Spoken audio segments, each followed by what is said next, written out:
사탄은 교회 안이 아니라 훨씬 더 예상치 못한 장소에서 매일 전쟁을 벌이고 있다는 사실 알고 계신가요?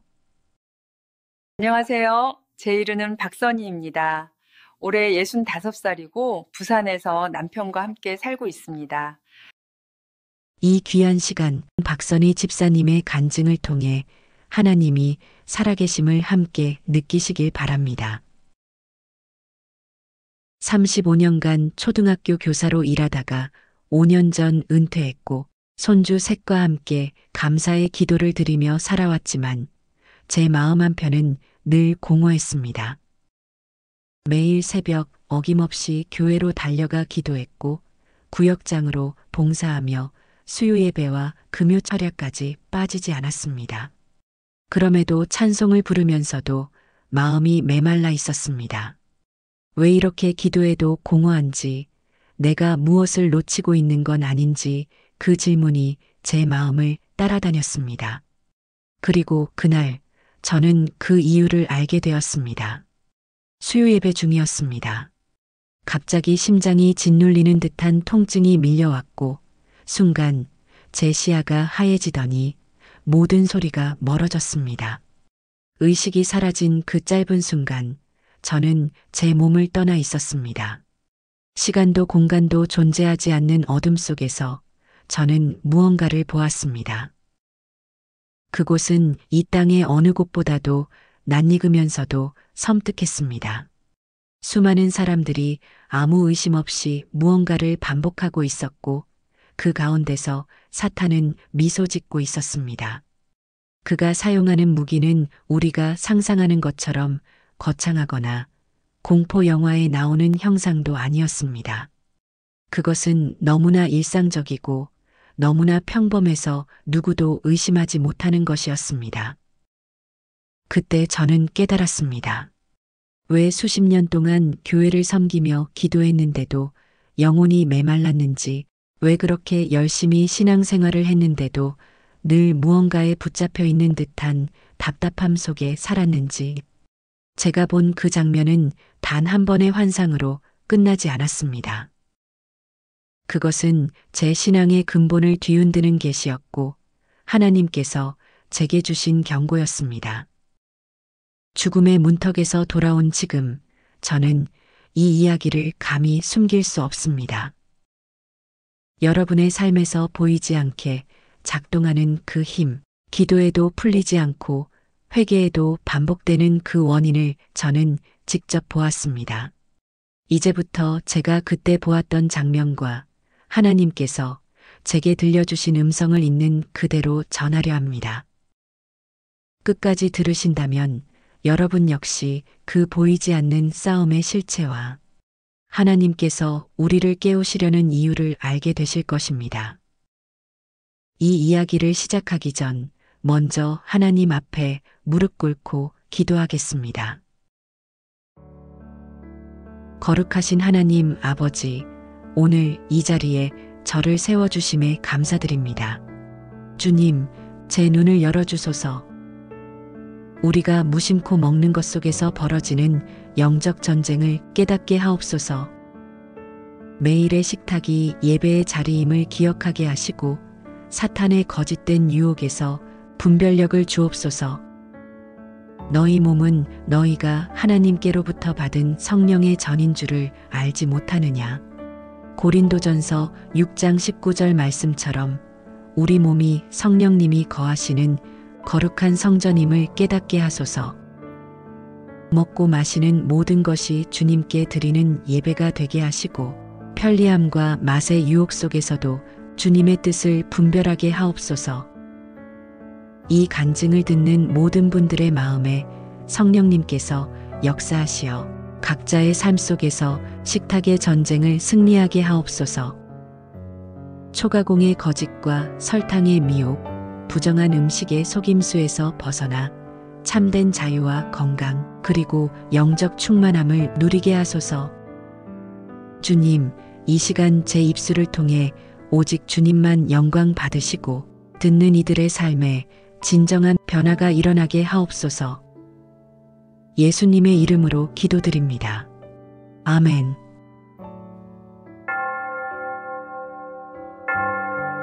여러분, 잠시만요. 이런 귀한 간증들을 계속 받아보시려면 구독 버튼과 좋아요를 꼭 눌러주세요. 여러분의 구독 하나하나가 더 많은 영혼들에게 하나님의 사랑을 전하는 소중한 씨앗이 됩니다. 그리고 소중한 가족, 지인, 주변의 모든 분들께 널리 나누어 하나님의 영광을 선포하며 복음의 빛이 더 많은 영혼들을 살리는 도구가 되기를 간절히 기도합니다. 그럼 지금부터 죽음의 문턱에서 돌아온 한 영혼의 놀라운 증언, 바로 시작해 보겠습니다. 그날도 저는 새벽 5시에 일어나 교회로 향했어요. 15년째 지켜온 새벽기도 시간이었죠. 어둠 속을 걸으며 늘 같은 기도를 드렸어요. 주님, 오늘도 당신의 뜻을 이루게 하소서. 제 삶이 온전히 주님께 드려지게 하소서. 진심이었어요. 정말로 하나님을 사랑했고 그분의 뜻대로 살고 싶었습니다. 1시간 반 동안 무릎 꿇고 기도하고 나면 몸은 피곤했지만 마음은 평안했어요. 아니, 평안하다고 믿었죠. 교회 문을 나서면 늘 향하는 곳이 있었어요. 바로 교회 앞 편의점이었죠. 새벽 기도를 마치고 집에 가서 아침을 차리기엔 시간도 애매하고 귀찮았습니다. 그래서 늘 그곳에서 간단히 해결했어요. 달콤한 카페라테 한 잔과 부드러운 단팥빵. 가끔은 초코 크림이 든 빵을 고르기도 했어요. 새벽 찬 공기 속에서 따뜻한 단맛이 퍼질 때의 그 느낌이 좋았어요. 이건 내 작은 위로야. 그렇게 생각했죠. 아무도 뭐라 하지 않았고 저도 대수롭지 않게 여겼습니다. 집에 돌아오면 남편은 출근 준비를 하고 있었고 저는 식탁을 차렸어요. 남편의 아침은 정성껏 챙겼지만 제 아침은 이미 편의점에서 끝났죠. 남편이 나간 뒤엔 교회 일과 집안일로 하루가 흘러갔습니다. 점심때가 되면 구역원들과 식사 준비를 했어요. 봉사하느라 정신이 없을 때면 컵라면 하나로 끼니를 때웠습니다. 뜨거운 물만 있으면 3분이면 되니까 편했죠. 짜긴 했지만 배를 채우기엔 충분했어요. 오후에는 교구 신방을 다니거나 교회 행정일을 도왔어요. 구역장으로서 맡은 일이 많았거든요. 신방 중에 권사님 댁에 가면 늘 과자와 음료수를 내주셨어요. 정성껏 내어주신 걸 거절할 수 없었어요. 감사히 받아먹으며 이야기를 나누다 보면 어느새 한 봉지를 다 비우곤 했죠. 저녁 무렵이면 몸이 녹초가 되었어요. 식사 준비가 귀찮을 때는 전화 한 통이면 해결됐습니다. 치킨이나 중국 음식을 시켜 먹었죠. 기름진 음식이 입맛을 자극했어요. 특히 탕수육의 새콤달콤한 소스와 치킨의 바삭한 튀김옷. 하루 종일 봉사했는데 이 정도는 괜찮잖아. 그렇게 스스로를 달랬어요. 주말이면 손주들이 찾아왔습니다.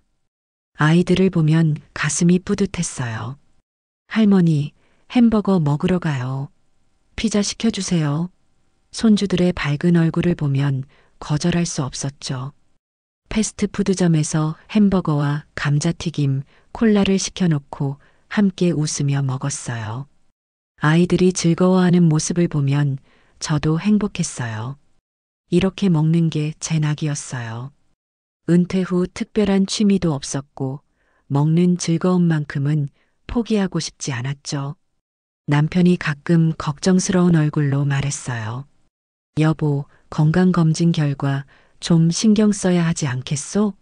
당뇨 전 단계라잖소. 혈압도 높고. 저는 손을 내저으며 웃었어요. 괜찮아요. 약 먹고 있잖아요. 하나님이 지켜주실 거예요. 실제로 저는 그렇게 믿었어요. 매일 새벽 기도하고 예배 빠지지 않고 나가는데 하나님이 당연히 지켜주실 거라 생각했죠. 교회 사람들도 말했어요. 선희 집사님 같은 분은 하나님이 특별히 지켜주실 거예요. 그 말이 저를 더 안심시켰어요. 하지만 이상했어요. 아무리 기도해도 마음속 공허함이 사라지지 않았습니다. 찬송을 불러도 옆 사람들은 눈물을 흘리는데 저는 가사만 의존일 뿐이었어요. 새벽마다 무릎 꿇고 기도했지만 하나님의 음성이 들리지 않았습니다. 성경을 펴도 글자만 보일 뿐 말씀이 마음에 스며들지 않았어요. 무언가 잘못되고 있다는 생각이 들었지만 이유를 몰랐어요. 저는 누구보다 열심히 교회 생활을 했으니까요. 11조도 드리고 봉사도 하고 기도도 쉬지 않았어요. 그런데도 마음은 늘 메말라 있었어요. 그러던 어느 수요일 저녁이었어요. 예배에 가기 전 냉동실에서 만두를 꺼내 전자레인지에 돌렸어요. 간장에 찍어 먹으며 텔레비전을 봤죠. 따뜻하고 맛있었어요. 배도 든든했어요. 예배 시간이 되어 서둘러 교회로 향했습니다. 찬양이 울려 퍼지고 목사님의 설교가 시작됐어요. 말씀 본문은 고린도전서 6장이었죠. 너희 몸은 너희가 하나님께로부터 받은 성령의 전인 줄 알지 못하느냐. 목사님은 우리의 몸을 거룩히 지켜야 한다고 말씀하셨어요.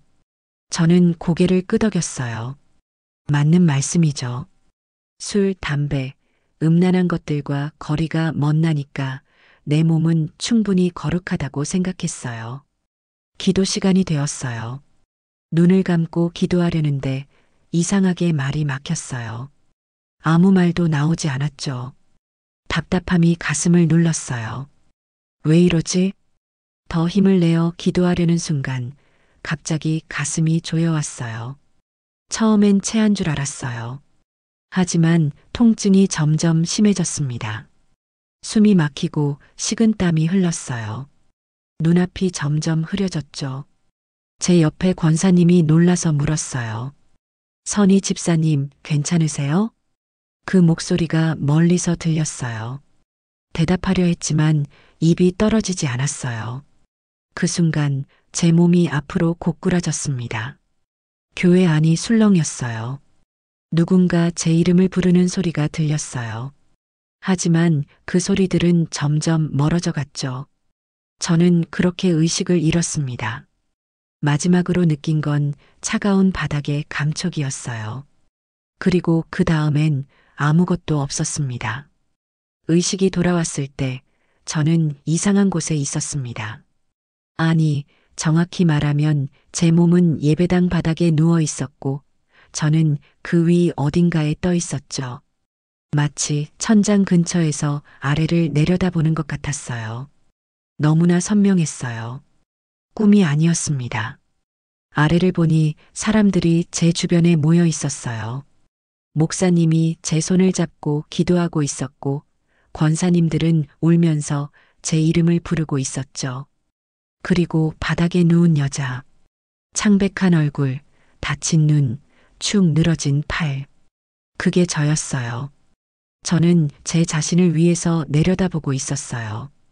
이상하게도 두렵지 않았습니다. 오히려 평온했어요. 가슴을 짓누르던 고통도 숨쉬기 힘들던 답답함도 사라졌습니다. 가볍고 자유로웠어요. 육신의 무게에서 완전히 벗어난 느낌이었죠. 이게 죽음인가? 저는 그렇게 생각했어요. 곧 구급대원들이 들어왔어요. 그들은 서둘러 제 몸 옆에 무릎을 꿇고 심폐소생술을 시작했죠. 가슴을 세차게 누르는 모습이 보였어요. 한 대원이 맥박을 확인하더니 고개를 저었어요. 그리고 더 강하게 압박했죠. 저는 그 장면을 마치 영화 속 한 장면처럼 바라봤어요. 들것에 실려나가는 제 몸을 따라 저도 자연스럽게 움직였어요. 구급차 안에서도 대원들은 멈추지 않았어요. 기계에서 삐삐 소리가 났고 한 대원이 다급히 외쳤습니다. 심장 정지입니다. 계속 압박하세요. 저는 여전히 구급차 안 어딘가에 떠 있었어요. 제 몸을 보면서도 실감이 나지 않았습니다. 저게 정말 나일까? 평생 함께했던 이 육신이 이렇게 무기력하게 누워 있다니. 대원들이 제 가슴을 누를 때마다 몸이 들썩였지만 저는 아무것도 느끼지 못했어요. 구급차가 병원에 도착했어요. 문이 열리자 강한 불빛이 쏟아져 들어왔습니다. 제 몸이 서둘러 응급실로 옮겨졌어요. 의사들과 간호사들이 달려왔고 한 의사가 제 눈을 확인하더니 고개를 저었어요. 심정지 후 얼마나 지났습니까? 구급대원이 시계를 보고 6분 정도라고 말했어요. 의사는 곧 지시를 내렸습니다. 제세동기 준비 에피네프린 투여. 사람들은 분주히 움직였어요. 저는 천장 근처에서 그 모든 장면을 바라봤습니다. 마치 제가 아닌 누군가의 일을 지켜보는 것 같았죠. 제세동기 패드를 제 가슴에 붙이면서 다들 떨어지라고 외쳤어요. 전기 충격이 가해졌고 제 몸이 휙 들썩였어요. 그러나 심전도 소리는 여전히 삐소리만 냈습니다. 다시 한 번, 두 번째 충격. 세 번째, 네 번째. 의사들은 포기하지 않았어요. 저는 그저 바라봤습니다. 이상하게도 제 몸으로 돌아가고 싶은 생각은 들지 않았어요. 오히려 그곳에서 벗어나고 싶었어요. 33년 동안의 신앙생활, 채워지지 않던 공허함, 늘 피곤하던 몸.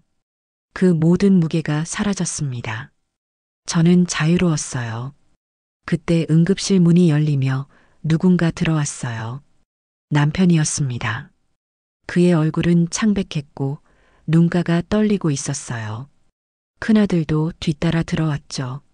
남편이 의사에게 다가가 제가 어떻게 된 건지 물어봤어요. 의사는 조용히 고개를 저으며 심폐소생술 중이고 최선을 다하고 있다고 답했습니다. 남편은 벽에 기대며 힘없이 주저앉았고 큰아들이 그를 부축했어요. 그 모습을 보며 제 마음에 이상한 감정이 스쳤습니다. 미안함과 동시에 거리감이었어요. 사랑하는 가족이지만 이제는 저와 다른 세계에 있는 사람들 같았어요. 오히려 제가 있는 이곳이 더 편안했죠. 의사는 5번째 제세동을 시도했어요. 여전히 반응이 없었습니다. 간호사가 시계를 보며 말했어요. 8분째입니다. 의사의 얼굴이 어두워졌어요. 곧 포기할 거라는 걸 알 수 있었어요. 그 순간 제가 떠있던 공간이 흔들리기 시작했습니다. 응급실 천장이 흐릿해지더니 사라졌어요. 대신 짙은 어둠이 밀려왔죠. 저는 그 어둠 속으로 빨려 들어가고 있었습니다.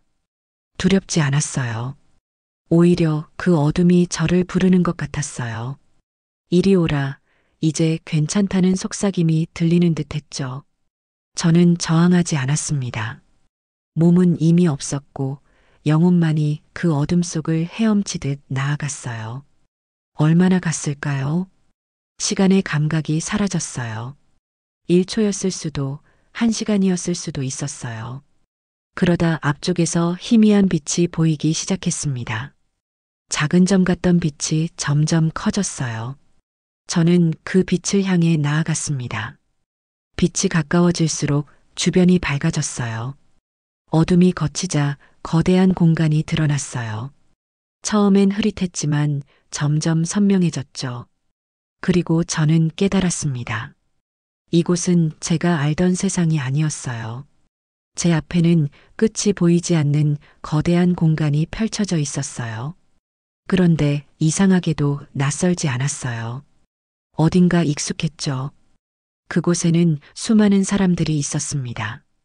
그들은 무언가를 하고 있었어요. 저는 더 가까이 다가갔습니다. 그리고 그때 저는 그것을 보았어요. 끝없이 이어진 식탁. 그 위에는 눈부시게 화려한 음식들이 가득했어요. 사람들은 식탁 주변에 앉아 있었어요. 아니, 앉아 있다기보다는 묶여 있었죠.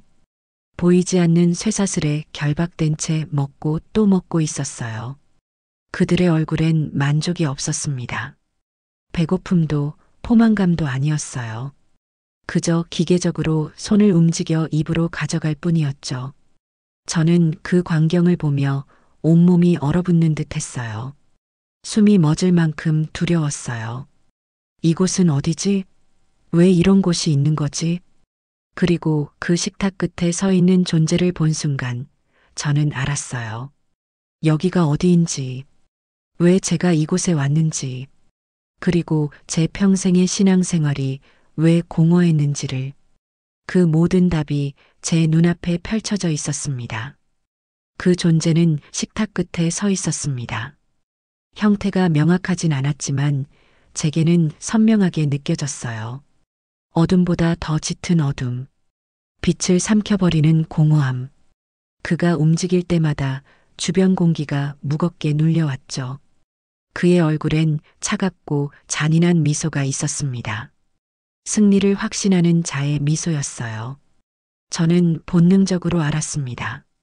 사탄, 마귀. 성경에서 수없이 들었던 그 이름이 제 영혼 깊은 곳에서 울려 퍼졌어요. 하지만 제가 상상했던 모습과는 달랐습니다. 무시무시한 괴물도 아니었죠. 그는 그저 거기 서 있었습니다. 그것만으로도 충분히 공포스러웠어요. 식탁을 다시 봤어요. 그 위엔 상상할 수 있는 모든 음식이 놓여 있었습니다. 고기, 빵, 과자, 케이크, 음료수, 형형색색의 음식들이 끝없이 펼쳐져 있었죠. 보기엔 먹음직스러웠어요. 하지만 자세히 들여다보니 음식에서 희미한 연기가 피어올랐습니다. 썩은 냄새가 났어요. 겉으로는 아름답지만 속은 썩어 문드러진 것들이었죠. 식탁 주변엔 수천 명이 넘어 보이는 사람들이 있었습니다. 그들은 모두 먹고 있었어요. 쉬지 않고 먹고 또 먹었습니다. 손이 쉴 틈 없이 움직였죠. 하지만 그들의 눈엔 생기가 없었습니다. 공허했어요. 마치 인형처럼 기계적으로 움직일 뿐이었죠. 더 가까이 다가가니 보이지 않는 쇠사슬이 보였습니다. 눈에 보이진 않았지만 분명히 존재했어요. 그 쇠사슬이 그들의 손목과 목을 묶고 있었죠. 식탁에 그들을 붙들어 놓는 보이지 않는 속박. 그들은 그곳에서 벗어날 수 없었습니다. 한 여자가 케이크를 먹으며 눈물을 흘렸어요. 그만 먹고 싶어? 제발 그만 먹게 해줘. 하지만 그녀의 손은 계속 케이크를 입으로 가져갔습니다. 옆에 남자는 고기를 개걸스럽게 뜯어먹으며 신음했죠. 배고파. 너무 배고파. 왜 배가 안 차지? 아무리 먹어도 배고픔은 사라지지 않았어요. 또 다른 사람은 과자를 집어들며 중얼거렸습니다. 멈출 수가 없어. 조금만 더 먹으면 만족할 거야. 하지만 만족은 오지 않았죠. 영원히 오지 않을 만족감이었습니다. 그때 사탄이 움직였어요.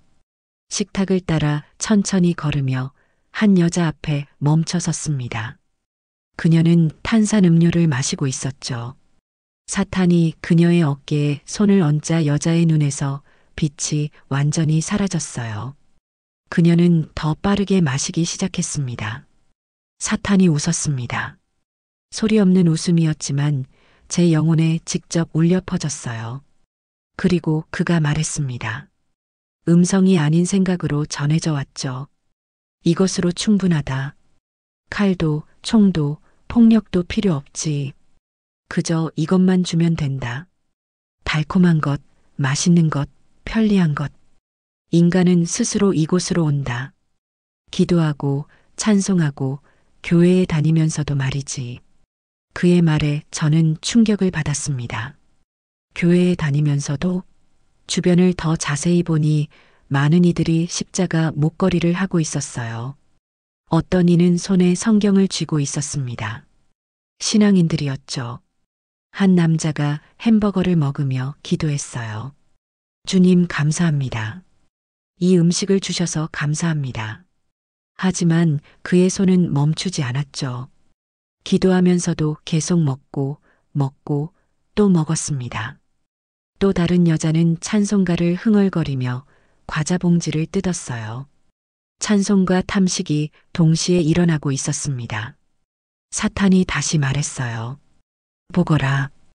그들은 영적이라고 생각한다. 기도하고 예배하니까. 하지만 식탁에서 그들은 내 것이다. 매일 아침, 매일 저녁 그들은 내가 준비한 음식으로 자신의 영혼을 죽인다. 조금씩 천천히 알아채지 못하게. 사탄이 저를 향해 고개를 돌렸습니다. 그의 시선이 제게 닿았어요. 순간 제 안에 모든 것이 얼어붙었죠. 너도 여기 있었어야 했다. 너도 그들과 같았으니까. 새벽마다 기도하고 매일 교회에서 봉사했지. 하지만 내 식탁을 기억하느냐? 편의점 커피, 단팥빵, 컵라면, 배달치킨. 너는 내 손에서 먹었다. 그의 말이 제 영혼을 꿰뚫었어요.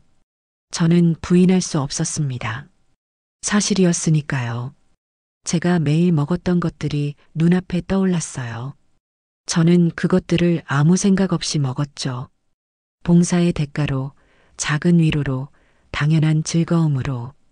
저는 그들 중 하나였어요. 아니, 하마터면 그들 중 하나가 될 뻔했죠. 쇠사슬에 묶여 평생 먹고 또 먹으며 영혼은 말라가는 저주. 기도에도 응답받지 못하고 찬송에도 은혜받지 못하는 살. 그때 저는 깨달았습니다. 제가 왜 33년 동안 신앙생활을 했는데도 공허했는지, 왜 새벽 기도를 15년이나 했는데도 하나님의 음성이 들리지 않았는지, 제 영혼이 묶여 있었던 거예요. 식탁에, 음식에, 보이지 않는 쇠사슬에. 성경 말씀이 떠올랐습니다. 에베소서 6장 12절. 우리의 씨름은 혈과 육을 상대하는 것이 아니요. 통치자들과 권세들과 이 어둠의 세상 주관자들과 하늘에 있는 악의 영들을 상대함이라. 목사님이 수없이 읽어주셨던 말씀. 하지만 저는 그게 무슨 뜻인지 몰랐어요. 이제 알았습니다. 전쟁터는 제 식탁 위에 있었죠. 매일 아침 편의점에서, 교회 주방에서, 손주들과 함께 가는 패스트푸드점에서 사탄은 거기서 저를 기다리고 있었습니다. 달콤한 미소로, 맛있는 음식으로, 편리함이라는 이름으로. 사탄이 다시 웃었어요. 돌아가거라. 아직 내 때가 아니다. 하지만 기억하라. 너는 이미 맛을 알았다. 돌아가도 너는 다시 이곳의 음식을 찾게 될 것이다. 인간은 그렇게 약하니까. 그의 말이 끝나자 갑자기 모든 게 흔들렸습니다. 식탁이, 사람들이, 어둠이 흐릿해졌어요. 저는 그곳에서 빨려나가고 있었죠. 사탄의 웃음소리만이 제 귓가에 맴돌았습니다. 저는 다시 어둠 속을 헤매었어요. 하지만 이번엔 방향이 반대였습니다. 빛이 아닌 어둠에서 빛으로, 죽음에서 삶으로. 저는 무언가에 이끌려가고 있었죠. 그리고 순간 고통이 밀려왔습니다. 엄청난 고통? 마치 바늘 수천 개가 제 온몸을 찌르는 것 같았어요. 숨이 막혔습니다. 가슴이 터질 것 같았죠. 저는 비명을 질렀습니다. 이번엔 소리가 났어요. 제 목소리였습니다. 육신으로 돌아온 거였죠. 눈을 뜨자 천장이 보였습니다. 하얀 천장, 형광등 불빛이 눈을 찔렀어요. 저는 침대에 누워 있었습니다. 몸 곳곳에 선이 연결되어 있었고 기계 소리가 삐삐 울렸죠. 중환자실이었어요. 여보, 당신 정신 차렸어? 남편의 목소리가 들렸습니다. 그의 얼굴이 제 시야에 들어왔어요. 눈이 충혈되어 있었죠. 의사 선생님, 깨어났어요. 의사와 간호사들이 달려왔습니다. 제 눈동자를 확인하고 맥박을 재고 여러 검사를 했어요. 모두들 놀라워했죠. 8분이나 심장이 멈췄는데 깨어난 것도 신기한데 뇌 손상도 없다며 기적이라고 말했습니다. 하지만 저는 그들의 말이 제대로 들리지 않았어요. 제 머릿속엔 여전히 그 장면이 생생했습니다. 어둠 속의 식탁, 쇠사슬에 묶인 사람들, 그리고 사탄의 차갑게 웃는 얼굴. 그게 꿈이었을까? 아니었어요. 너무나 생생했습니다. 며칠 동안 저는 중환자실에 누워 있었어요. 몸은 회복되고 있었지만 마음은 혼란스러웠습니다. 제가 본 것이 정말 진짜였을까? 하나님께서 정말 제게 그것을 보여주신 걸까? 밤마다 기도했죠. 주님, 이게 무슨 뜻입니까? 제게 무엇을 원하십니까? 사흘째 되던 밤이었어요. 저는 침대에 누워 천장을 바라보고 있었습니다. 잠이 오지 않았죠. 그때 갑자기 제 눈앞에 무언가가 보이기 시작했어요. 환상이었습니다. 거대한 공장이 펼쳐졌습니다. 실험실처럼 밝게 빛나는 곳이었어요. 수많은 기계들이 돌아가고 있었죠. 컨베이어 벨트 위로 음식들이 쏟아져 나왔습니다. 빵, 과자, 음료수, 냉동식품. 제가 평소에 먹던 것들이었어요. 하지만 그 음식들은 자연스럽게 만들어지지 않았습니다. 기계에서 쏟아져 나온 반죽 같은 것에 무언가가 계속 첨가되고 있었어요. 화학물질들이었습니다. 형형색색의 액체들이 주입되고 가루들이 뿌려졌죠. 하나의 빵이 만들어지기까지 수십 가지가 넘는 것들이 들어갔습니다. 더 놀라운 건 그 공장을 움직이는 존재들이었어요. 검은 그림자 같은 손들이 곳곳에서 움직이고 있었습니다. 사람의 손이 아니었죠. 그 손들이 화학물질을 섞고 기계를 조작하고 완성된 음식에 무언가를 불어넣었어요. 보이지 않는 무언가를. 그때 음성이 들렸습니다. 하나님의 음성이었어요. 부드럽지만 단호했죠. 보거라. 이것이 사탄이 준비한 첫 번째 함정이다. 위조된 음식, 생명을 주는 것처럼 보이지만 실제로는 죽음을 먹이는 것들. 저는 그 장면을 넋놓고 바라봤습니다. 공장에서 만들어진 음식들은 포장되어 상자에 담겼어요. 그리고 트럭에 실려 어디론가 떠났죠. 편의점, 마트, 식당. 사람들이 모이는 모든 곳으로. 음성이 계속되었습니다. 이 음식들은 영혼을 마비시킨다. 조금씩, 천천히. 먹는 사람은 알아채지 못하지. 배는 부르지만 영혼은 굶주린다. 기도하지만 응답이 오지 않는다. 찬송하지만 은혜가 없다. 왜냐하면 성령의 음성을 듣는 감각이 무뎌졌기 때문이다. 충격이었습니다. 저는 그런 음식들을 매일 먹었어요. 편의점 빵, 컵라면, 과자, 탄산음료. 편리하고 맛있다는 이유로. 바쁘다는 핑계로. 아무 생각 없이 집어들었죠.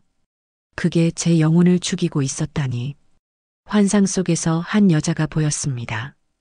그녀는 편의점에서 음료수를 집어들었어요. 형광색 음료였죠.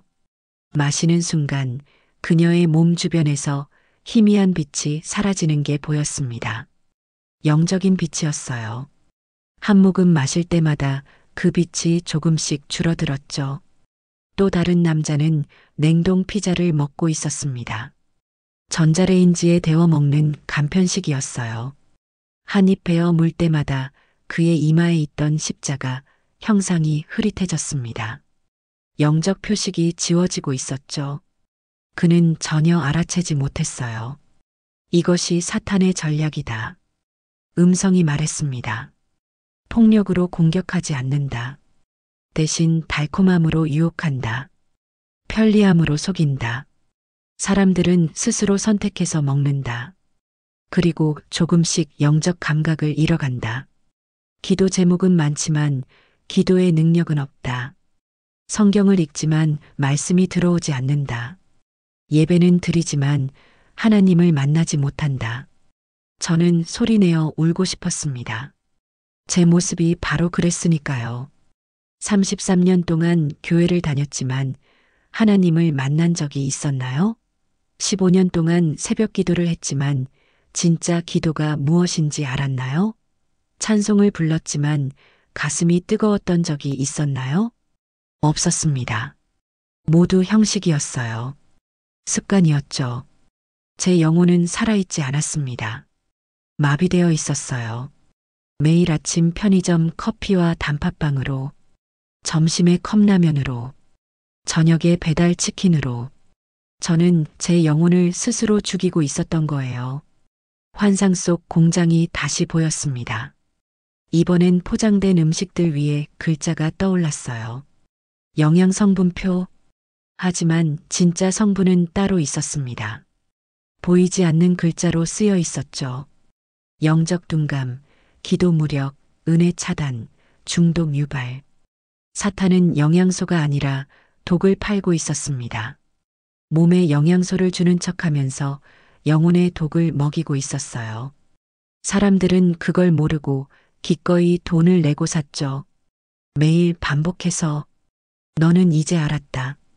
음성이 말했습니다. 첫 번째 함정을 이제 선택하라. 계속 그것을 먹으며 영적으로 죽을 것인가 아니면 끊고 살 것인가. 내게 선택권이 있다. 환상이 사라졌습니다. 저는 다시 중환자실 침대에 누워 있었어요. 눈물이 흘러내렸습니다. 제 뺨을 타고 베개를 적셨죠. 주님, 제가 몰랐습니다. 제가 얼마나 어리석었는지, 제가 얼마나 영적으로 죽어 있었는지, 그날 밤 저는 결단했습니다. 다시는 그런 음식을 입에 대지 않겠다고, 편리하다는 이유로, 맛있다는 이유로 제 영혼을 팔지 않겠다고, 하나님께서 제게 두 번째 기회를 주셨습니다. 이번엔 제대로 살겠다고 다짐했어요. 하지만 저는 아직 몰랐습니다. 초과 공식품이 첫 번째 함정일 뿐이라는 것을. 사탄은 더 교묘하고 달콤한 두 번째 함정을 준비하고 있었어요. 그것도 곧 제게 보여질 것이었습니다. 이틀 후 다시 환상이 찾아왔습니다. 이번엔 낮이었어요. 간호사가 혈압을 재고 나간 직후였죠. 창문으로 햇살이 들어왔지만 제 눈앞엔 전혀 다른 장면이 펼쳐졌습니다.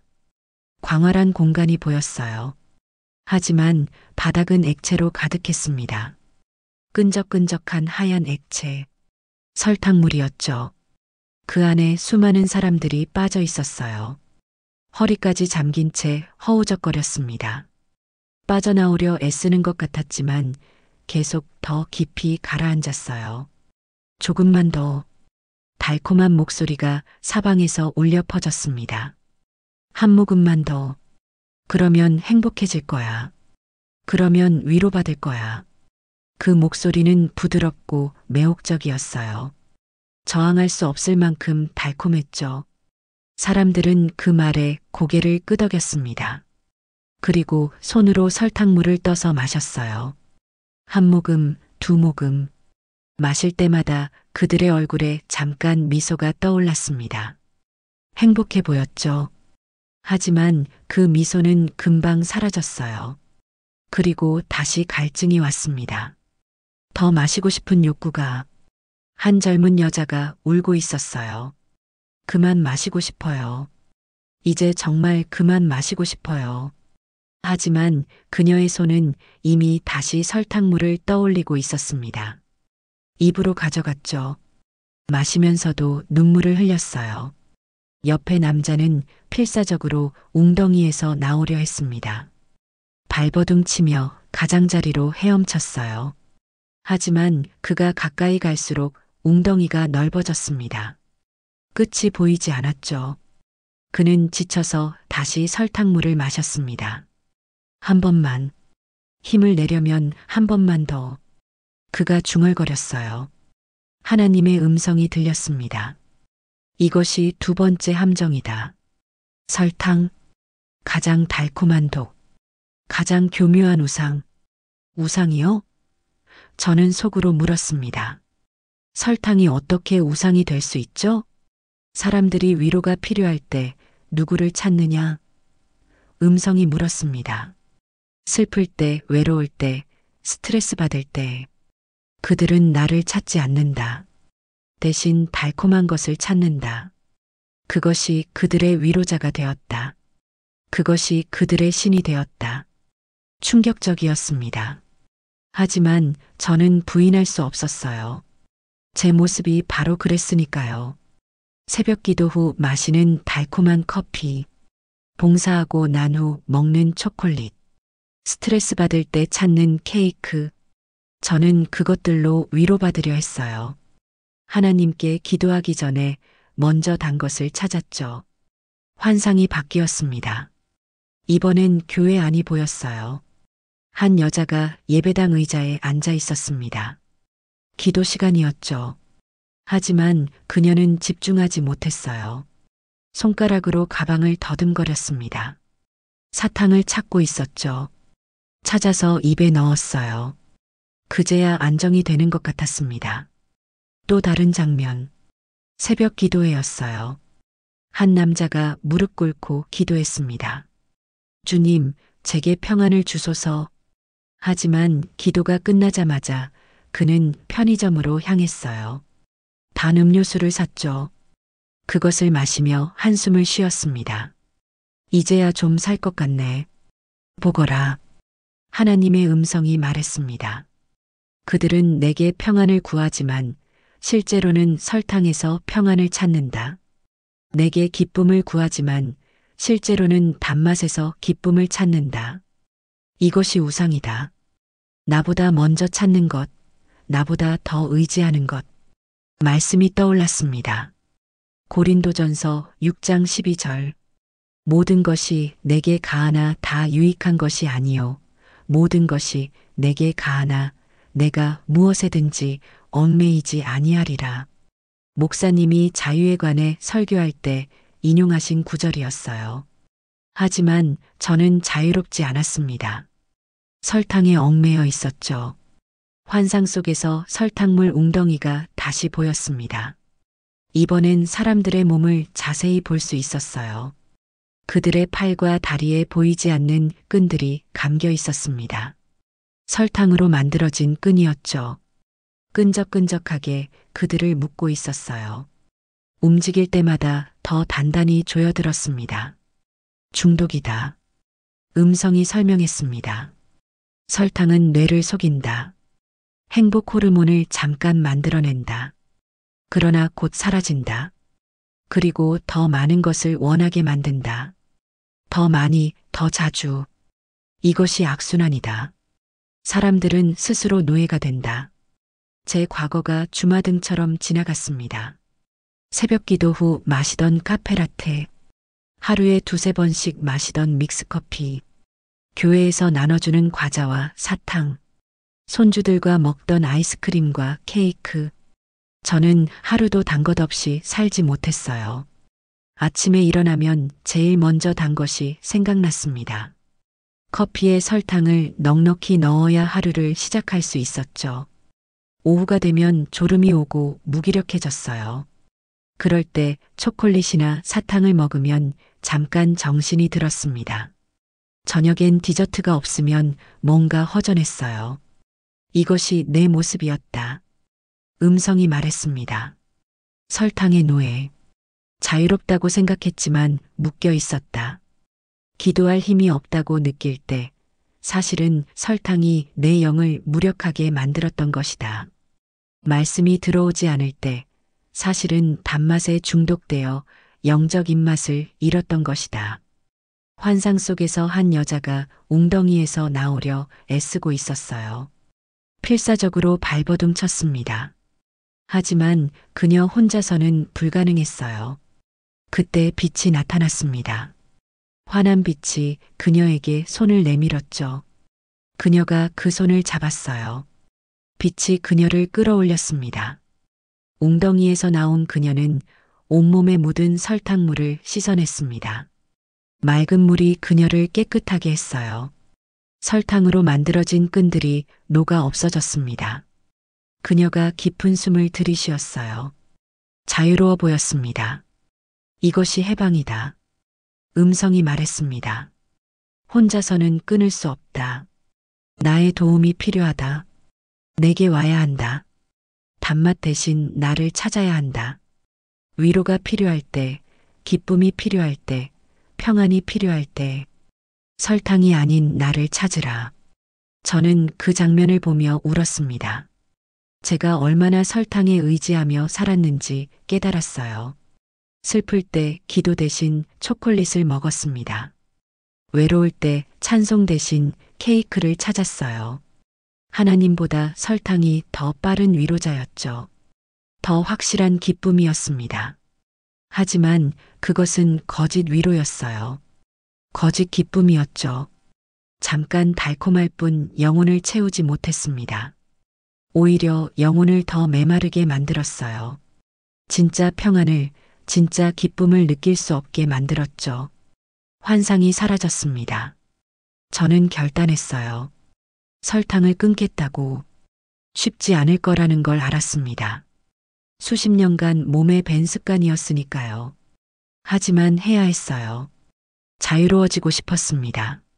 진짜 하나님의 위로를, 진짜 평안을 맛보고 싶었어요. 그날부터 저는 병원 식사에서 후식을 거절했습니다. 면회 오는 사람들이 과일 주스를 사오면 정중히 사양했어요. 남편이 이상하게 생각했지만 설명하지 않았습니다. 아직은 말할 때가 아니었죠. 하지만 저는 몰랐습니다. 설탕이 두 번째 함정일 뿐이라는 것을. 사탄은 세 번째이자 가장 오래된 함정을 숨겨두고 있었어요. 그것도 곧 제게 드러날 것이었습니다. 사흘째 되던 밤, 세 번째 환상이 찾아왔습니다. 이번엔 더 충격적이었어요. 제 눈앞에 거대한 웅덩이가 나타났습니다. 하지만 설탕물이 아니었죠. 더럽고 탁한 물이었어요. 악취가 진동했습니다. 물속에서 무언가가 떠올랐습니다. 고기 덩어리들이었어요. 하지만 신선하지 않았습니다. 썩어가고 있었죠. 벌레가 꿈틀거리고 곰팡이가 피어 있었어요. 보기만 해도 구역질이 났습니다. 그런데 사람들이 그 웅덩이 주변에 모여 있었어요. 그들은 그 고기들을 건져 올렸습니다. 씻지도 않고 바로 입에 넣었죠. 먹으면서도 얼굴을 찡그렸어요. 역겹다는 표정이었습니다. 하지만 멈추지 않았어요. 맛있어. 이렇게 맛있는데 왜 안 먹어?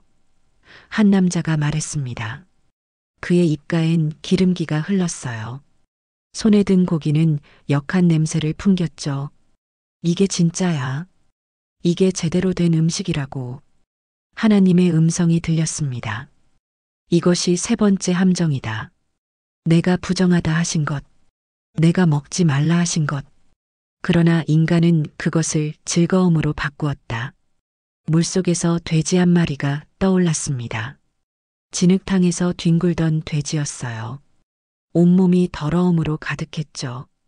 그 돼지가 죽어고기가 되었습니다. 하지만 그 더러움은 사라지지 않았어요. 보이지 않게 고기 안에 남아 있었죠.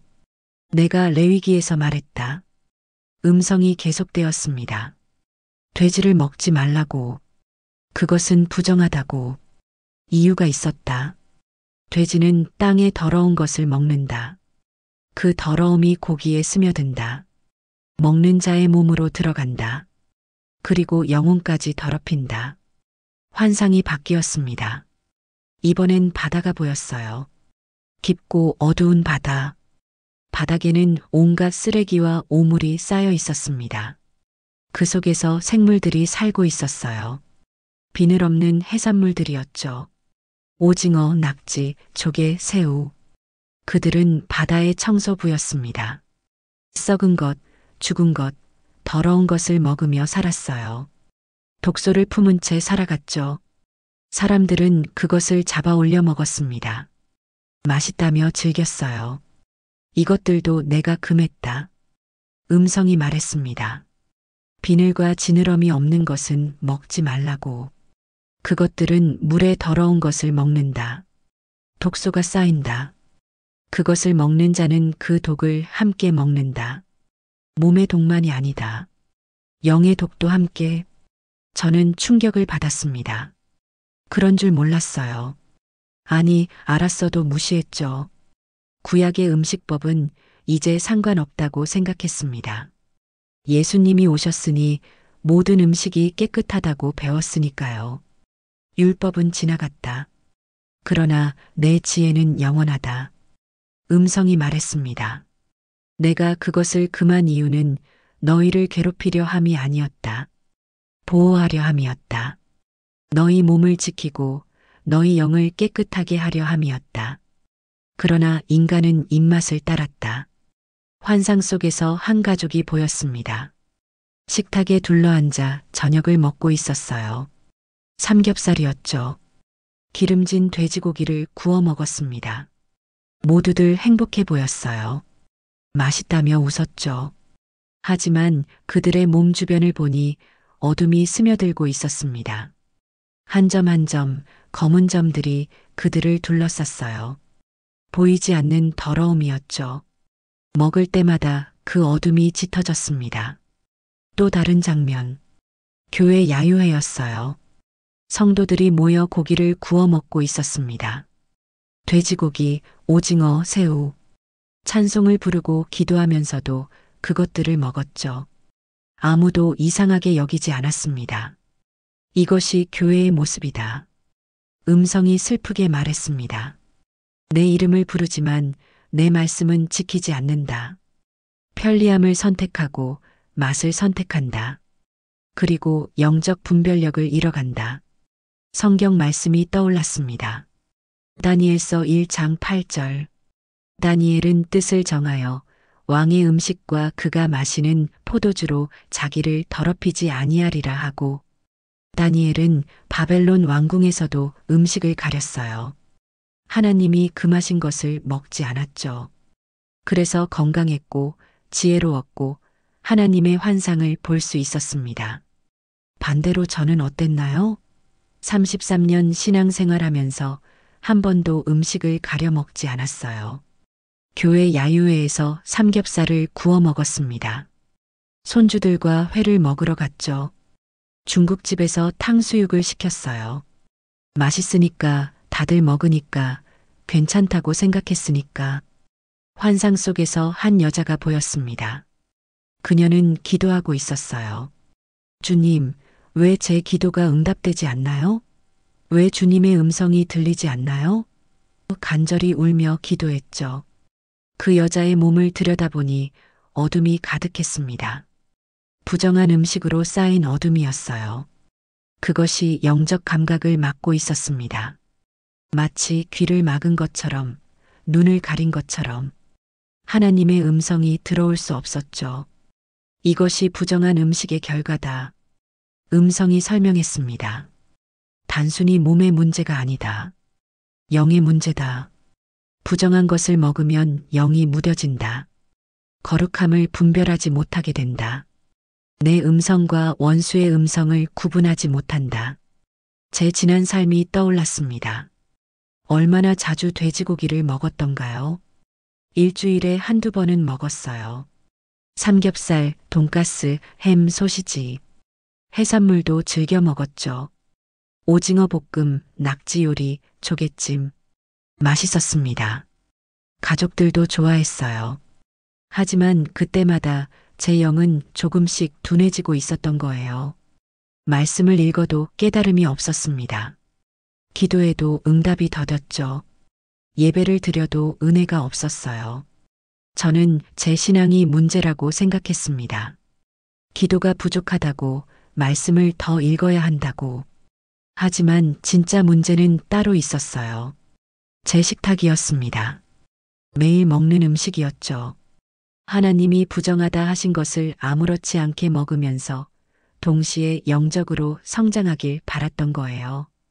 그게 가능할 리 없었습니다. 이제 선택하라. 음성이 말했습니다. 입맛을 따를 것인가, 내 말씀을 따를 것인가. 모든 사람이 먹는다고 따라갈 것인가, 다니엘처럼 뜻을 정할 것인가. 내게 자유가 있다. 그러나 결과도 함께 온다. 환상이 사라졌습니다. 저는 침대에 누워 한참을 울었어요. 부끄러웠습니다.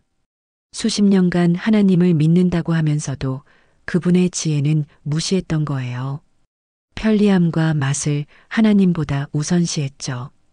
그날 밤 저는 또 한 번 결단했습니다.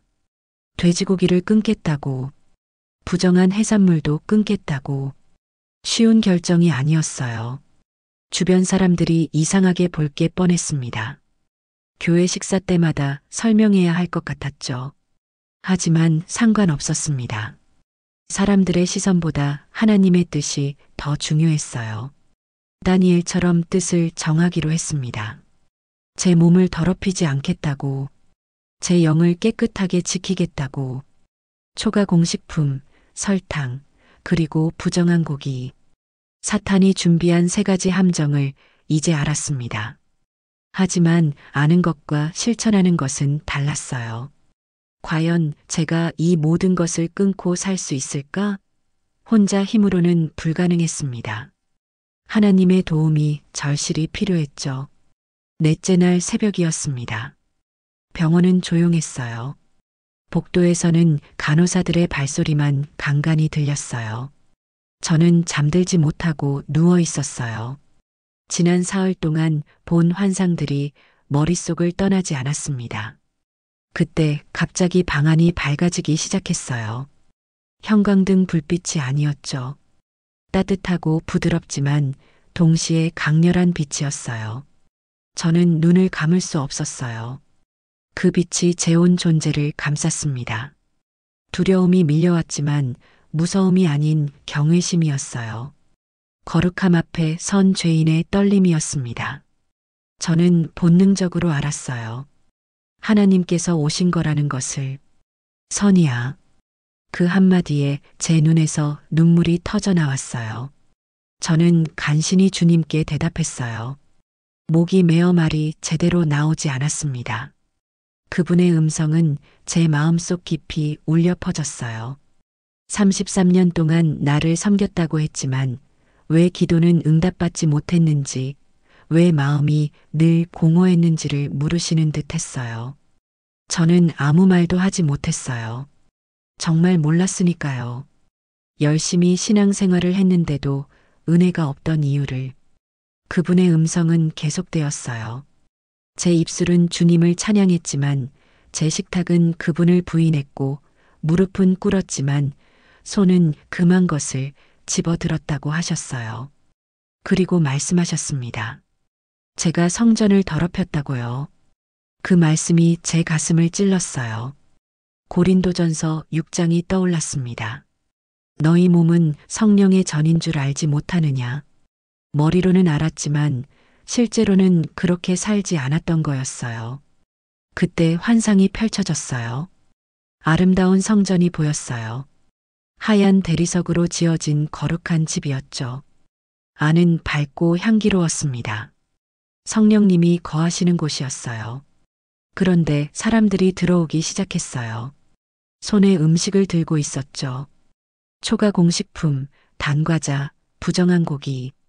그들은 그것들을 성전 바닥에 쏟아부었어요. 처음엔 한쪽 구석만 더러워졌지만 곧 온 성전이 오염됐습니다. 향기는 사라지고 악취가 났어요. 빛도 흐려졌습니다. 성령님이 슬퍼하셨어요. 더러워진 성전 안에서 거하시기가 고통스러워 보였어요. 점점 뒤로 물러나셨습니다. 중심에서 구석으로, 구석에서 문 쪽으로. 결국 성전을 떠나셨죠. 하지만 사람들은 알아채지 못했어요. 여전히 기도하고 찬양했지만 그것은 빈 성전에서 울리는 메아리였어요. 그분의 음성은 다시 들렸어요. 제가 매일 몸에 더러운 것을 채웠고 조금씩 성령님을 고통스럽게 했으며 결국 그분이 멀어지셨다고 하셨어요. 그래서 제 기도가 하늘에 닿지 못했고 찬양은 메아리로 돌아왔다고요. 저는 통곡했어요. 숨이 막힐 만큼 울었습니다. 열심히 살았다고 믿었지만 실은 성전을 더럽히고 있었어요. 편의점 빵 한 조각, 단 음료 한 모금, 부정한 고기 한 점. 그것들이 쌓여 성령님을 내쫓았던 거예요. 저는 울며 용서를 구했어요. 제 무지를 고백하며 눈물을 흘렸습니다. 그때 주님은 제게 말씀하셨다고 느꼈어요. 이제는 알게 되었으니 다시 살려주셨다고요. 두 번째 기회를 주셨다고요. 그리고 선택하라고 하셨습니다. 계속 성전을 더럽힐 것인지 아니면 깨끗하게 할 것인지 환상이 바뀌었어요. 같은 성전이었지만 이번엔 누군가가 청소하고 있었어요. 바닥에 오염을 닦고 기둥을 닦고 창문을 열어 빛과 공기를 들였어요. 점점 성전이 본래 모습을 되찾았습니다. 깨끗해지고 밝아지고 향기로워졌죠. 그러자 성령님이 다시 들어오셨어요. 기쁨으로 충만하셨습니다. 성전 안은 빛으로 가득 찼어요. 그분의 음성이 다시 들렸어요. 이것이 회복이라고 하셨어요. 먹는 것을 바꾸면 성전이 깨끗해지고 성령님이 다시 거하신다고요. 그때 기도가 응답받고 찬양이 하늘에 닿으며 말씀을 읽을 때 깨달음이 임한다고요. 저는 그 광경을 보며 간절해졌어요. 저도 저렇게 되고 싶었어요. 깨끗한 성전이 되어 성령님이 기뻐하시는 곳이 되고 싶었어요. 그분은 제 마음을 아셨을 거예요. 쉽지 않을 것이라고, 사람들의 시선과 유혹이 있을 것이라고 느껴졌어요. 그래도 묻지 않으셨어요. 다만 그분의 시선이 저를 향해 있었습니다. 저는 고개를 끄덕였어요. 주님은 제 결심을 아셨죠. 두려워 말라. 그 음성은 따뜻했어요. 내가 너와 함께한다는 의미가 마음속에 울렸습니다. 혼자가 아니라는 확신이 밀려왔어요. 빛이 점점 사라졌어요. 하지만 두렵지 않았어요. 주님이 함께 하신다는 확신이 있었어요. 환상이 완전히 사라졌을 때 저는 병실 침대 위에 누워 있었어요. 그러나 마음은 달라졌어요. 주님이 제 곁에 계셨습니다. 그날 새벽 저는 결단했어요. 제 식탁을 완전히 바꾸겠다고. 초가 공식품, 설탕, 부정한 고기를 끊겠다고. 제 몸을 깨끗한 성전으로 만들겠다고. 쉽진 않겠지만 할 수 있었어요. 주님이 함께 하시니까요. 이제 실천할 시간이었어요. 환상과 음성만으로는 충분하지 않았어요. 삶을 바꿔야 했습니다.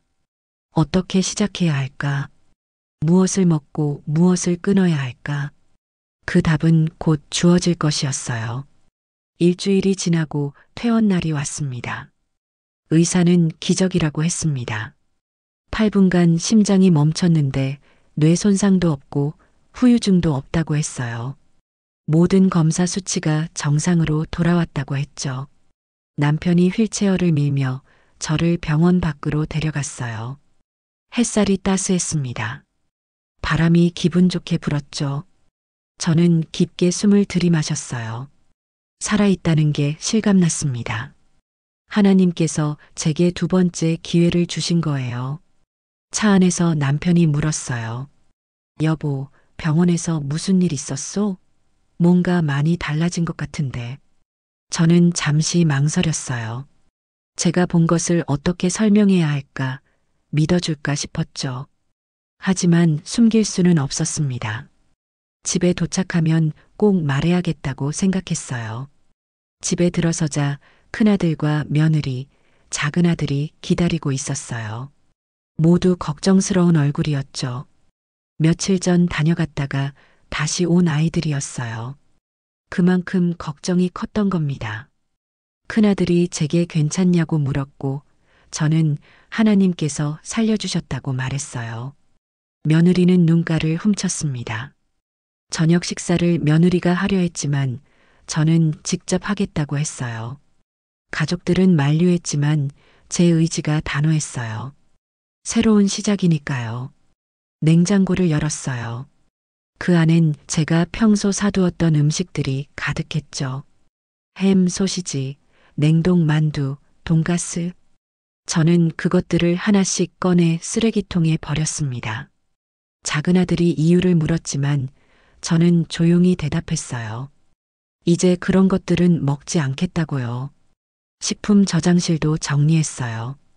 컵라면, 과자, 사탕, 초콜릿 모두 꺼내버렸어요.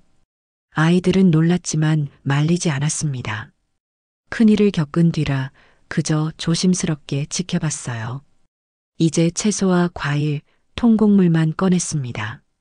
냉장고에 있던 신선한 재료들로 저녁을 준비했어요. 현미밥을 짓고 나물을 무쳤고 된장찌개를 끓였어요. 고기는 넣지 않았습니다. 두부와 채소만 넣었어요. 식탁에 둘러앉았어요. 평소보다 훨씬 소박한 상차림이었죠.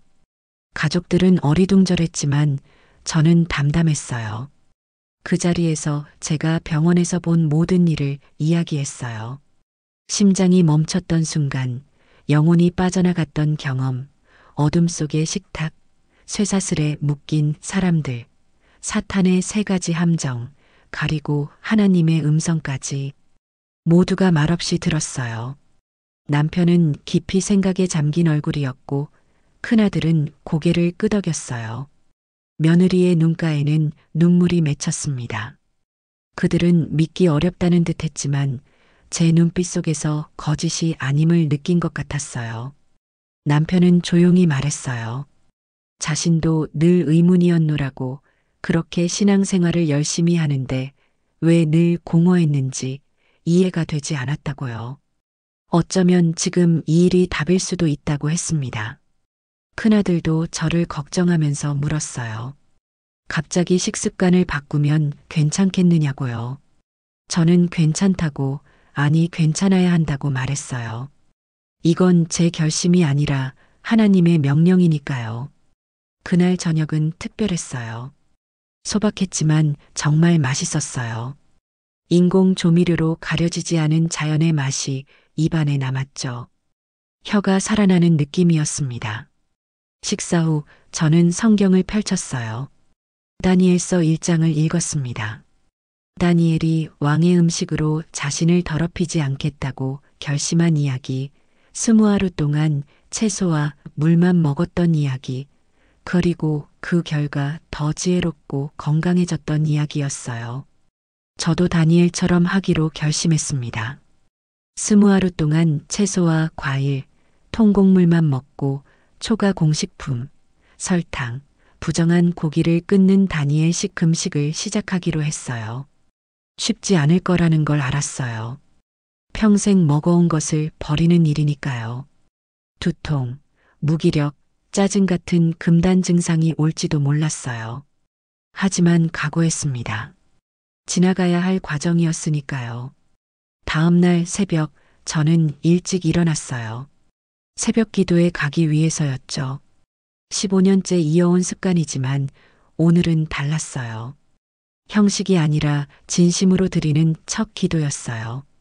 교회에 도착해 늘 앉던 자리에 무릎을 꿇었어요. 기도를 시작했죠. 처음엔 익숙한 기도 제목들이 떠올랐어요. 가족의 건강, 교회의 부흥, 나라와 민족. 하지만 이내 멈췄습니다.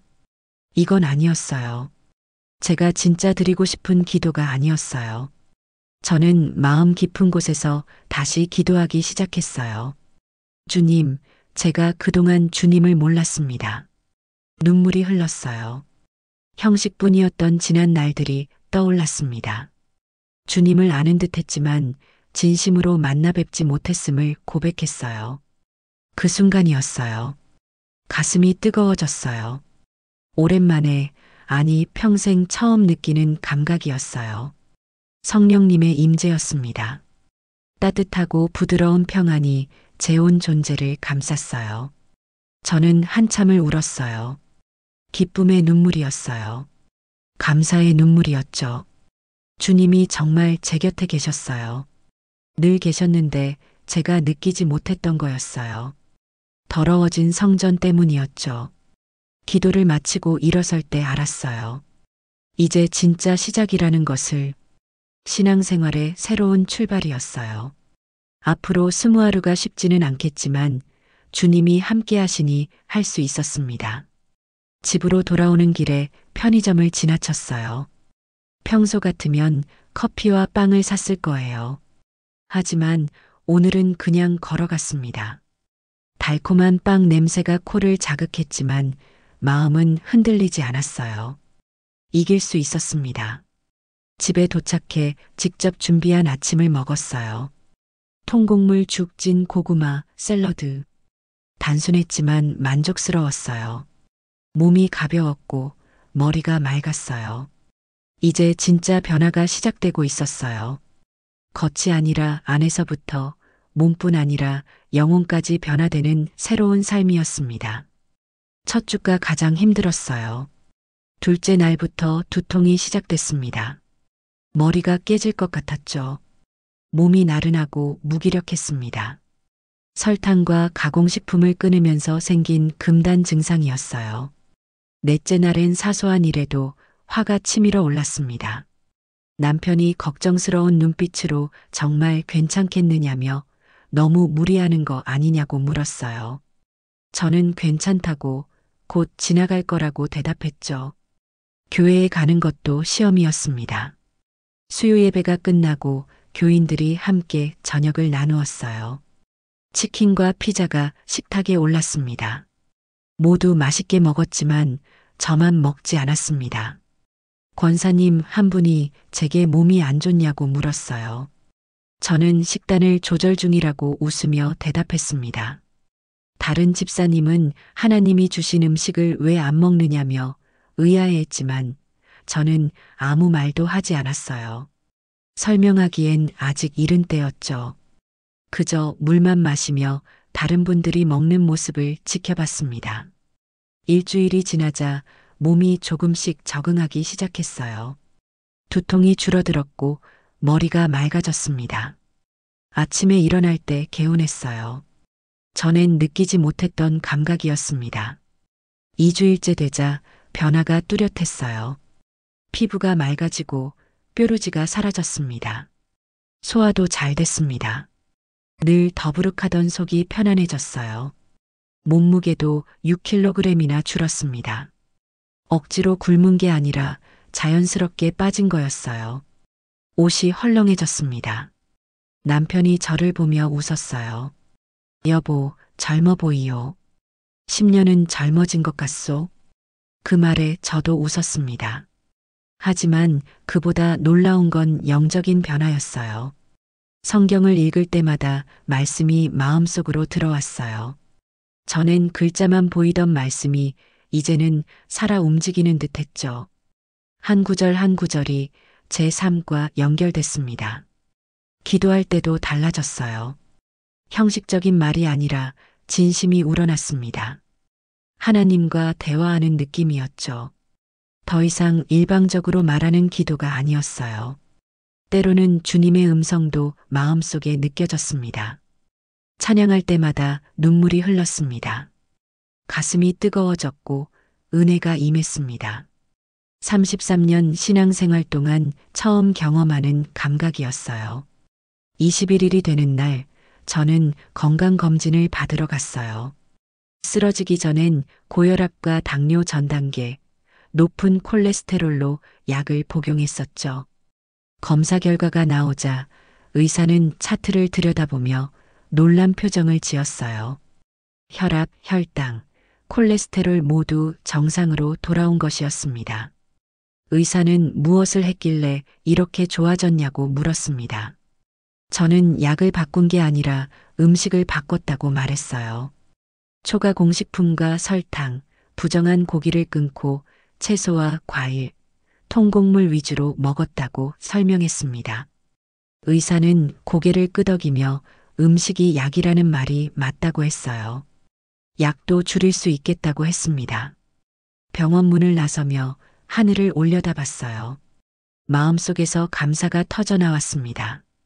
하나님께서 제 몸을 회복시켜 주신 거였죠.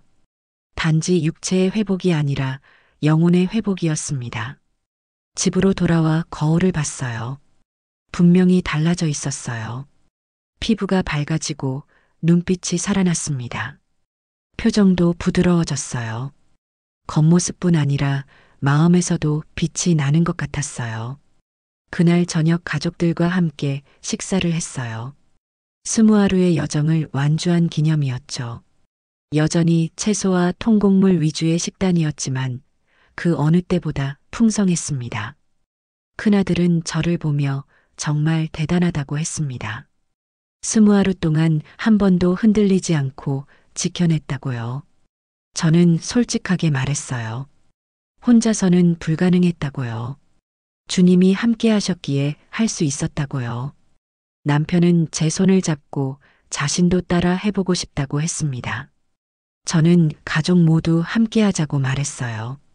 그 순간 가족의 마음이 하나로 모였다는 걸 느꼈습니다. 그날 밤 저는 일기를 썼어요. 20하루 동안의 기록이었습니다. 힘들었던 날들, 이겨낸 순간들, 변화된 모습들, 모든 것을 적어 내려갔어요. 언젠가 누군가에게 전해줄 수 있도록요. 다니엘서 1장 15절 말씀도 함께 적었습니다. 열흘 후에 그들의 얼굴이 더욱 아름답고 살이 더욱 윤택하여 왕의 음식을 먹는 다른 소년들보다 더 좋아 보인지라. 다니엘이 채소와 물만 먹고 건강해진 것처럼 저도 그렇게 되었음을 느꼈습니다. 하지만 20일 일은 끝이 아니었어요. 이제부터가 진짜 시작이었죠. 평생 이렇게 살아야 했습니다. 한 번의 도전이 아니라 삶의 방식으로 만들어야 했어요. 그 후 저는 점차 균형을 잡기 시작했습니다. 다니엘식에서 조금씩 범위를 넓혔어요. 깨끗한 고기인 소고기, 닭고기, 비늘 있는 생선은 가끔 섭취했지만 돼지고기와 부정한 해산물은 여전히 멀리했습니다. 정제된 설탕은 완전히 끊었고 자연스러운 단맛은 과일과 꿀로만 채웠습니다. 초과 공식품은 아예 집에 들이지 않았어요. 장을 볼 때는 성분표를 꼼꼼히 읽고 첨가물이 많은 건 사지 않았습니다. 신선한 재료로 직접 요리했어요. 처음엔 시간이 오래 걸렸지만 점점 익숙해졌습니다. 요리하는 시간이 즐거워졌어요. 제 손으로 가족의 건강을 지킨다는 게 감사했습니다. 교회에서도 변화가 생겼어요. 제 달라진 모습을 본 교인들이 물어보기 시작했습니다. 무엇을 했기에 이렇게 좋아졌느냐고요. 저는 조심스럽게 제 이야기를 나눴습니다. 처음엔 믿지 못하는 분도 있었고 지나치다고 말하는 분도 있었지만 결국 제 변화가 증거였어요. 말이 아닌 삶으로 보여주는 간증이었죠. 시간이 지나자 작은 모임이 생겼습니다. 5명의 자매님들이 함께 다니엘식을 실천하기 시작했어요. 서로 격려하며 기도했고 함께 성장했습니다. 그들도 하나둘씩 변화를 경험했어요. 어느 날 한 자매님은 눈물을 글썽이며 기도가 응답받기 시작했다고 말했어요. 10년 동안 막혀있던 문제가 풀렸다고요. 또 다른 자매님은 말씀의 이해가 깊어졌다고 고백했어요. 그들의 간증을 들으며 저는 확신했습니다. 이건 단순한 건강법이 아니라 하나님의 계획이었어요. 몸의 성전을 깨끗이 하면 성령님이 충만히 거하신다는 진리를 직접 본 거였죠. 6개월이 지났을 때 저는 완전히 다른 사람이 되어 있었어요. 몸무게는 12kg이 빠졌고 약은 모두 끊었습니다. 혈압과 혈당은 정상, 만성 피로도 사라졌어요. 하지만 무엇보다 놀라운 건 영적인 변화였습니다. 매일 하나님과 동행하며 기도가 즐거워졌고 말씀이 꿀보다 달았습니다. 찬양할 때마다 성령님의 임재를 느꼈어요. 그러던 어느 날 제 간증을 듣고 싶다는 요청이 들어왔어요. 다른 교회와 단체에서 초청이 이어졌습니다. 저는 주저하지 않았어요. 하나님께서 주신 은혜를 나누기 위해 나갔습니다. 사람들은 제 이야기를 들으며 눈물을 흘렸어요. 그 중엔 목회자들도 있었습니다. 집사님 간증을 듣고 제 자신을 돌아봤습니다. 한 목사님은 고백하듯 말했어요. 목회를 하면서 건강을 잃고 영적으로 메말라 있었다며 이제 알겠다고 했어요. 식탁을 바꿔야 한다는 것을요. 그때 저는 깨달았어요. 하나님께서 제 작은 순종을 사용하고 계신다는 것을. 한 사람의 변화가 또 다른 사람의 변화를 일으키고 있었어요. 그것이 바로 하나님의 방식이었습니다. 한 사람의 간증이 100명의 설교보다 더 강력하다는 걸 몸으로 느꼈습니다. 이제 남은 건 마지막 단계였어요. 이 모든 것을 정리해 더 많은 사람에게 전하는 것. 하나님께서 제게 맡기신 사명을 완성하는 것. 그 이야기는 마지막 장에서 나누려 합니다. 1년이 지났습니다. 그 운명적인 수요 예배에서 쓰러진 지 정확히 1년이 흘렀어요.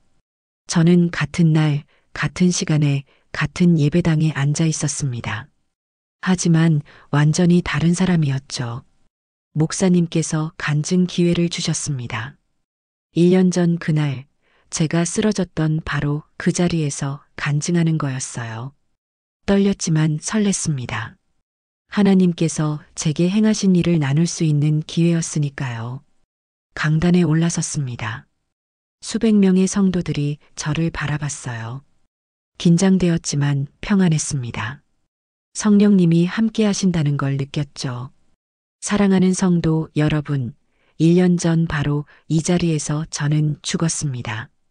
제 첫마디에 예배당이 조용해졌어요. 심장이 8분 동안 멈췄죠. 하지만 하나님께서 저를 다시 살리셨습니다. 그리고 보여주셨습니다. 제가 왜 33년 신앙생활을 했는데도 공허했는지를요. 저는 제가 본 것을 나눴습니다. 어둠 속의 식탁, 쇠사슬에 묶인 사람들, 사탄의 세 가지 함정, 초가 공식품, 설탕, 부정한 고기, 그리고 하나님께서 주신 음성을요. 하나님께서 말씀하셨습니다. 너는 성전을 더럽혔다고요. 제 목소리가 떨렸습니다. 저는 충격받았습니다. 새벽기도 15년 객은 구역장 6년 역임, 빠짐없는 헌금. 이 모든 걸 했는데 성전을 더럽혔다니요. 성도들이 숨죽여 들었습니다. 저는 계속했어요. 하지만 사실이었습니다. 제 입술은 하나님을 찬양했지만 제 식탁은 하나님을 부인했어요. 무릎은 꿇었지만 손은 부정한 것을 집어들었죠. 몸은 성령의 전인데 더러운 것으로 채웠습니다. 말씀이 떠올랐습니다. 로마서 12장 1절. 저는 그 구절을 암송했어요. 그러므로 형제들아, 내가 하나님의 모든 자비하심으로 너희를 권하노니 너희 몸을 하나님이 기뻐하시는 거룩한 산 제물로 드리라. 이는 너희가 드릴 영적 예배니라. 산 제물이요. 저는 강조했습니다. 죽은 제물이 아니라 살아있는 제물. 매일 매순간 드리는 제물. 그게 바로 우리가 먹는 음식입니다. 무엇을 먹느냐가 어떤 제물을 드리느냐를 결정해요. 제 변화를 나눴습니다. 21일 다니엘식 금식, 건강 수치의 회복, 약을 끊은 것. 하지만 더 중요한 건 영적 변화였죠. 기도가 응답받기 시작했습니다. 말씀이 살아 움직였어요. 찬양할 때 성령님의 임재를 느꼈죠. 33년 만에 처음이었습니다. 진짜 하나님을 만난 건 눈물이 흘러내렸습니다. 참으려 했지만 참을 수 없었어요. 여러분, 혹시 저처럼 공허하신 분 계십니까? 열심히 신앙생활 하는데 은혜가 없으신 분? 기도해도 응답 없고 말씀 읽어도 깨달음 없으신 분? 한번 돌아보세요. 여러분의 식탁을요. 성도들 중 몇몇이 고개를 끄덕였습니다. 눈물을 닦는 분들도 있었어요. 사탄은 설교 중이 아니라 식탁 위에서 우리를 공격합니다. 교회가 아니라 편의점에서, 패스트푸드점에서, 우리 주방에서 전쟁을 벌이고 있어요. 그리고 우리는 그걸 몰랐습니다. 아니, 알면서도 무시했죠. 제 목소리가 커졌습니다. 확신에 찬 목소리였어요. 하지만 이제 우리가 알았습니다. 그렇다면 선택해야 합니다. 계속 사탄이 주는 음식을 먹을 건가요? 아니면 하나님이 기뻐하시는 음식을 먹을 건가요? 편리함을 선택할 건가요? 거룩함을 선택할 건가요? 잠시 침묵이 흘렀습니다. 그리고 제가 마지막 말을 했어요. 여러분의 몸은 성령의 전입니다. 그 성전을 깨끗하게 하십시오. 그러면 하나님께서 그곳에 충만히 거하십니다. 기도가 응답받습니다. 말씀이 살아납니다. 찬양의 능력이 임합니다. 이게 제가 1년 동안 경험한 것입니다. 강단에서 내려오자 많은 분들이 저를 찾아왔습니다. 울면서 안기는 분도 있었어요. 자기 이야기를 털어놓는 분도 있었죠. 저는 한 분 한 분 귀 기울여 들었습니다. 그날 이후 변화가 일어났습니다. 교회에서 건강 소모임이 만들어졌어요. 일주일에 한 번씩 모여 함께 다니엘식을 공부하고 실천했죠. 처음엔 10명이었는데 석 달 후엔 50명이 넘었습니다. 목사님께서도 동참하셨어요. 설교 중에 음식과 영성에 관해 말씀하시기 시작했죠. 교회 식사도 달라졌습니다. 더 건강하고 깨끗한 음식으로 바뀌었어요.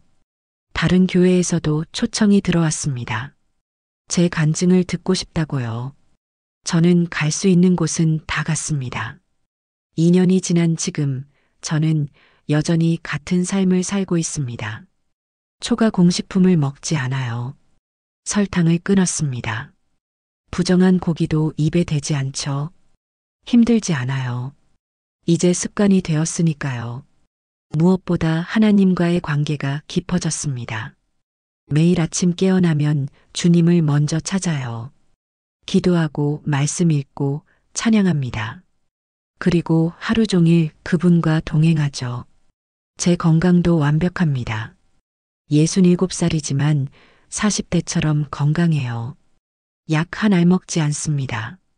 관절은 보통 다른 분들처럼 아픈 곳들이 있지만 그 외에는 크게 아파서 병원 갈 일도 없어요. 몸이 가볍고 마음이 평안합니다. 손주들도 달라졌어요. 처음엔 할머니가 왜 햄버거를 안 사주냐고 투정 부렸죠.